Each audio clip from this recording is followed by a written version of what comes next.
Hello friends, এই ভিডিওতে আমরা দেখব যে ফোনকে সুইচ অফ কিভাবে করতে হয়। যদি আপনি আপনার ফোনকে সুইচ অফ বা পাওয়ার অফ করতে পারছেন না, পাওয়ার অফ করার জন্য ফোনের পাওয়ার বাটনে চাপলে এই ধরনের গুগল অ্যাসিস্ট্যান্ট বা জেমিনাই ওপেন হয়ে যাচ্ছে, তাহলে কিভাবে আপনি ফোনের পাওয়ার বাটন থেকে ফোনকে সুইচ অফ করবেন তাই এই ভিডিওতে আমরা দেখব। তাই ভিডিওটিকে স্কিপ না করে শেষ পর্যন্ত দেখবেন।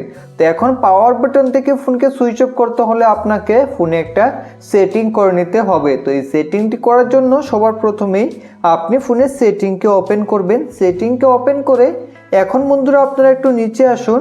নিচে আপনারা এখানে দেখতে পাবেন শর্টকাট অ্যান্ড অ্যাক্সেসিবিলিটি। তো এখান থেকে আপনারা শর্টকাট অ্যান্ড অ্যাক্সেসিবিলিটিতে ক্লিক করবেন। তারপরে এখান থেকে আপনারা পাওয়ার বাটনে ক্লিক করে দেবেন।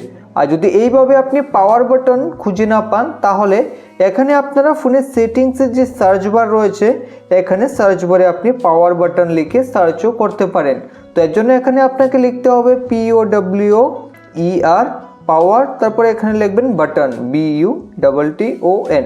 তো এইভাবে পাওয়ার বাটন লেখার পর এখন আপনি সবার উপরে পাওয়ার বাটনের সেই সেটিংসটা দেখতে পাবেন। এখন এখানে ক্লিক করবেন। ক্লিক করার পর এখন এখানে আপনারা দুইটা অপশন দেখতে পাবেন, লঞ্চ পাওয়ার মেনু, লঞ্চ গুগল অ্যাসিস্ট্যান্ট।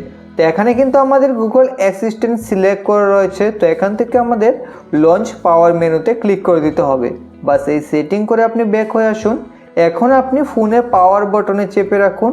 চেপে রাখার পর এখন এখানে আপনি পাওয়ার অফ করার অপশন পেয়ে যাবেন। এখন এখানে ক্লিক করে আপনি ফোনকে পাওয়ার অফ করতে পারবেন, সুইচ অফ করতে পারবেন।